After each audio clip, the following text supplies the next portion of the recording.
السلام علیکم دوستو سن 1099 کو بیت المقدس پر صلیبیوں کا قبضہ ہو چکا تھا۔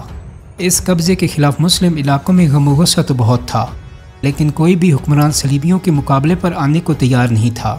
تو ایسے میں دو حکمرانوں نے اپنے لشکر تیار کیے اور انہوں نے صلیبیوں سے جنگ بھی کی۔ بیت المقدس پر قبضے کے بعد اگلے 10 برس کے اندر ترکی سے مصر تک 4 بڑی عیسائی ریاستیں قائم ہو چکی تھیں۔ ان ریاستوں میں موجودہ ترکی، عراق، شام اور لبنان کے کئی علاقے بھی شامل تھے۔ ان میں پہلی ریاست کاؤنٹی آف اوڈیسا کہلاتی تھی۔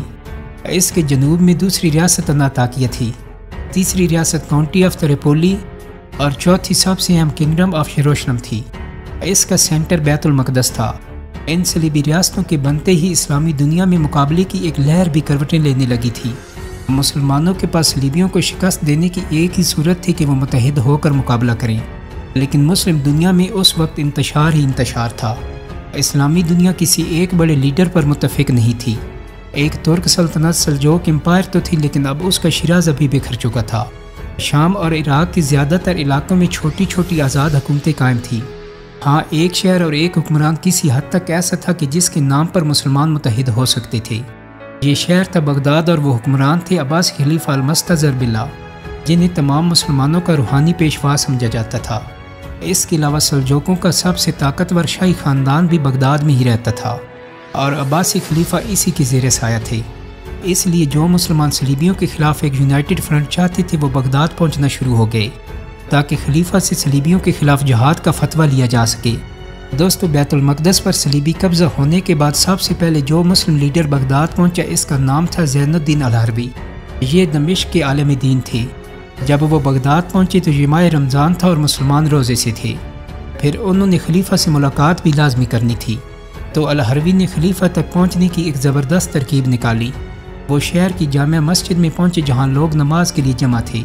وہ ایک کونے میں بیٹھ گئے اور نمازیوں کے سامنے ہی کھانا نکال کر کھانے لگے۔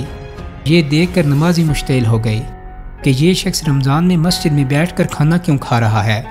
لوگوں نے الحربی کو پکڑ لیا اور عباسی خلیفہ کے سامنے پیش کر دیا۔ خلیفہ نے غصے میں سوال کیا کہ تم رمضان میں مسجد میں بیٹھ کر کھانا کیوں کھا رہے تھے؟ الحربی نے جواب دیا کہ میں نے یہ سب آپ سے ملنے کے لیے ہی تو کیا ہے۔ کیا آپ کو نہیں معلوم کہ بیت المقدس پر صلیبی قبضہ ہو چکا ہے؟ کیا آپ اس کے خلاف جہاد نہیں شروع کریں گے؟ شام اور فلسطین کے مسلمانوں کو صلیبی قبضے سے کیا آپ آزاد نہیں کروائیں گے؟ لیکن دوستو، مسئلہ یہ تھا کہ عباسی خلیفہ بے بس تھے۔ وہ تو بس نام کے حکمران تھے، نہ ان کے پاس فوج تھی نہ کوئی اور اختیار۔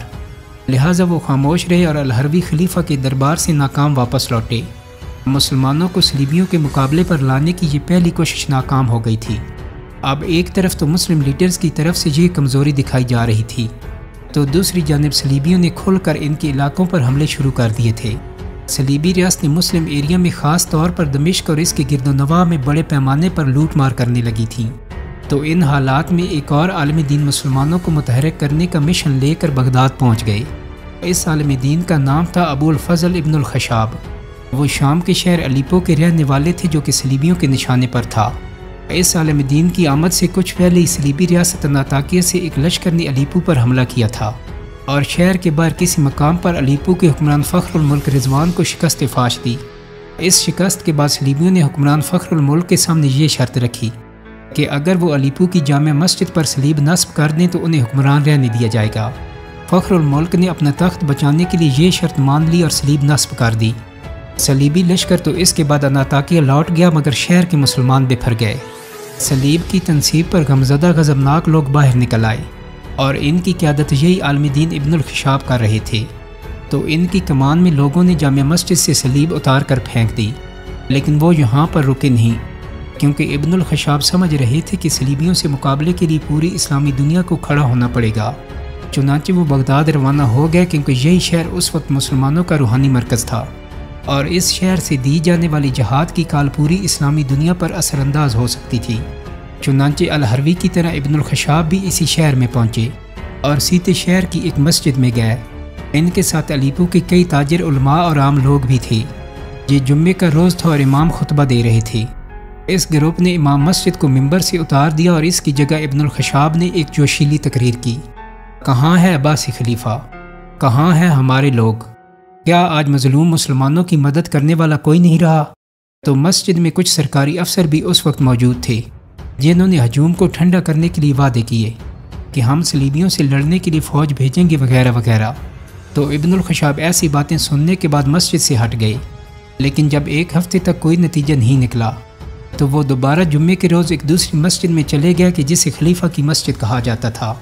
مسجد کے باہر گارڈز نے انہیں روکنے کی کوشش کی، لیکن ابن الخشاب اور ان کے ساتھی تھکم پیل کر کے اندر داخل ہو گئے، جہاں انہوں نے مبینہ طور پر ممبر بھی توڑ دیا اور کافی ہنگامہ آرائی کی۔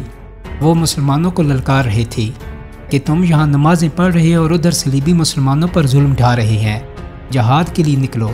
تو اس ہنگامہ آرائی کی خبریں جب عباسی خلیفہ المستظہر باللہ کو پہنچی تو انہیں سخت غصہ آیا۔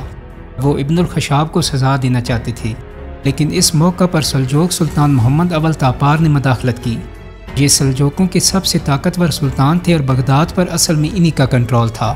عباسی خلیفہ انہی کی زیر نگرانی اپنی خلافت کا بھرم قائم رکھے ہوئے تھے، تو سلطان محمد اول نے خلیفہ کو ابن الخشاب کے خلاف کارروائی سے منع کیا۔ وہ سمجھ چکے تھے کہ الیپو کے عالم دین کا مطالبہ درست ہے، چنانچہ انہوں نے موصل کے ترک حاکم شرف الدولہ المدود کو پیغام بھیجا کہ وہ فوج لے کر جائیں اور صلیبیوں کو عرب علاقوں سے نکال دیں۔ پیغام ملتے ہی شرف المدود نے تیاری شروع کر دی، اور دوستو یہیں سے وہ جنگیں شروع ہوئیں جو تقریباً 200 برس پر پھیل گئی، اور انہی جنگوں نے دونوں فوجوں کو کئی تاریخی ہیروز بھی دیے۔ دوستو المدود ایک منجے ہوئے کمانڈر تھے۔ وہ 2 ٹارگٹس لے کر صلیبی ریاستوں کی طرف جا رہے تھے۔ پہلا ٹارگٹ تھا الیپو اور دمشق جو کہ صلیبی ریاستوں سے قریب تھے، انہیں دشمن سے بچانا، اور دوسرا ٹارگٹ تھا زیادہ سے زیادہ عرب علاقوں کو صلیبی قبضے سے آزاد کروانا۔ تو یہ دونوں ٹارگٹ سامنے رکھتے ہوئے المدود پہلے الیپو کی طرف بڑھے۔ وہ اس شہر کی فوج کو ساتھ ملا کر صلیبیوں کے خلاف کارروائی کرنا چاہتے تھے، لیکن الیپو کے حاکم رضوان نے شہر کے دروازے المدود پر بند کر دیے اور مدد سے صاف انکار کر دیا۔ الیپو کے حاکم رضوان نے ابن الخشاب اور ان کے حامیوں کو جو کہ بغداد سے واپس آ چکے تھے انہیں بھی قید میں ڈال دیا تاکہ وہ عوام کو تیار نہ کر سکیں۔ سو المدود کو الیپو کے دروازوں پر ناکامی کا منہ دیکھنا پڑا، جہاں سے ان کی اگلی منزل دمشق تھی، جس کے حکمران توختگین بھی ایک ترک تھے۔ توختگین نے المدود کا ساتھ دینے کی حامی بھر لی، کیونکہ انہیں بھی صلیبیوں کی طرف سے حملے کا خطرہ تھا۔ دوستو یہاں سے اب المدود اور توختگین کی فوجیں یکجا ہوئیں اور طاقت بڑھ گئی، اور پھر ایک طویل فوجی کمپین شروع ہوئی کہ جس کا نقطہ عروج الصنابرہ کی لڑائی تھی۔ دوستو موجودہ اسرائیل میں ایک بہت بڑی جھیل ہے جسے سی آف گلیلی یا عربی میں بحیرہ تبریہ بھی کہتے ہیں۔ اسی کے جنوبی کنارے پر ایک مقام الصنابرہ ہے۔ 28 جون 1113 کے روز اسی مقام پر مسلمانوں اور صلیبیوں کے درمیان ایک اہم جنگ لڑی گئی۔ مسلم لشکر کی کمان المدود اور توختگین مشترکہ طور پر کر رہے تھے، جبکہ صلیبی لشکر یروشلم کے صلیبی بادشاہ بالڈوین ون کی کمان میں تھا۔ دوستو بالڈوین ون گوڈفرے آف بووین کا بھائی تھا، اور یہ دونوں بھائی بیت المقدس پر قبضہ کرنے والے صلیبی لشکر میں شامل تھے، بلکہ صلیبیوں کا مرکزی کمانڈر گوڈفرے ہی تھا۔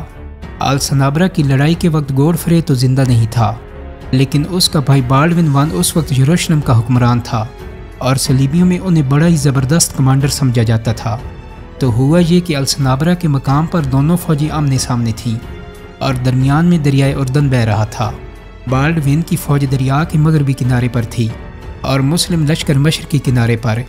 اب یوں تھا کہ صلیبیوں کے کمانڈر کو تو مسلم لشکر کی پوزیشن معلوم نہیں تھی، لیکن مسلمانوں کو کسی طرح یہ پتہ چل گیا کہ صلیبی لشکر دریا کے مغربی کنارے پر آ چکا ہے۔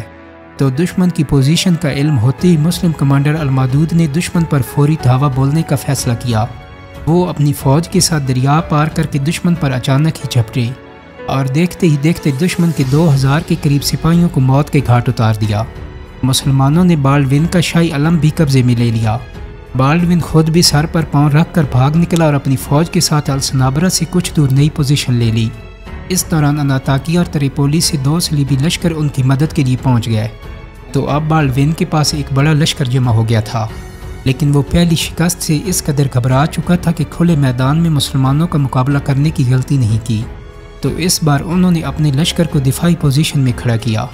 ادھر المدود نے بھی بھانپ لیا تھا کہ دشمن اچھی دفاعی پوزیشن لے چکا ہے، اس پر حملہ کرنا بے وقوفی ہوگی، اور پھر اتنے بڑے صلیبی لشکر کی موجودگی میں وہ بیت المقدس کی طرف پیش قدمی بھی نہیں کر سکتے تھے، کیونکہ اس طرح دشمن کو انہیں پیچھے سے گھیرنے کا موقع مل جاتا۔ اس لیے انہوں نے ارد گرد کے علاقوں میں جو کہ صلیبی ریاست یروشلم کا حصہ تھے، ان پر حملے شروع کر دیے۔ صلیبی لشکر اپنی آنکھوں کے سامنے اپنے علاقوں کو تباہ ہوتے دیکھتا رہا لیکن کچھ کر نہیں پایا، اور تقریباً 4 ہفتوں کی جھڑپوں کے بعد المودود اور تغتگین ان علاقوں سے بہت سا مال و دولت لے کر دمشق آ گئی۔ گو کہ یہ مسلمانوں کی فیصلہ کن فتح نہیں تھی، لیکن اس سے عرب دنیا میں صلیبیوں کے ناقابل شکست ہونے کا بھرم بہرحال ٹوٹ گیا۔ دوستو، امید کرتا ہوں کہ میری آج کی ویڈیو آپ کو پسند آئی ہوگی۔ اگر ویڈیو اچھی لگی ہے تو اس کو لائک اور شیئر کر دیں۔ میرے چینل کو سبسکرائب کرنے کے ساتھ ساتھ بیل آئیکن کو بھی کلک کر دیں تاکہ آپ کو میری آنے والی مزید ویڈیوز کے نوٹیفیکیشن ملتے رہیں۔ بہت جلدی ایک نئی ویڈیو کے ساتھ ملاقات ہوگی۔ اپنا بہت سارا خیال رکھیے گا۔ اللہ حافظ۔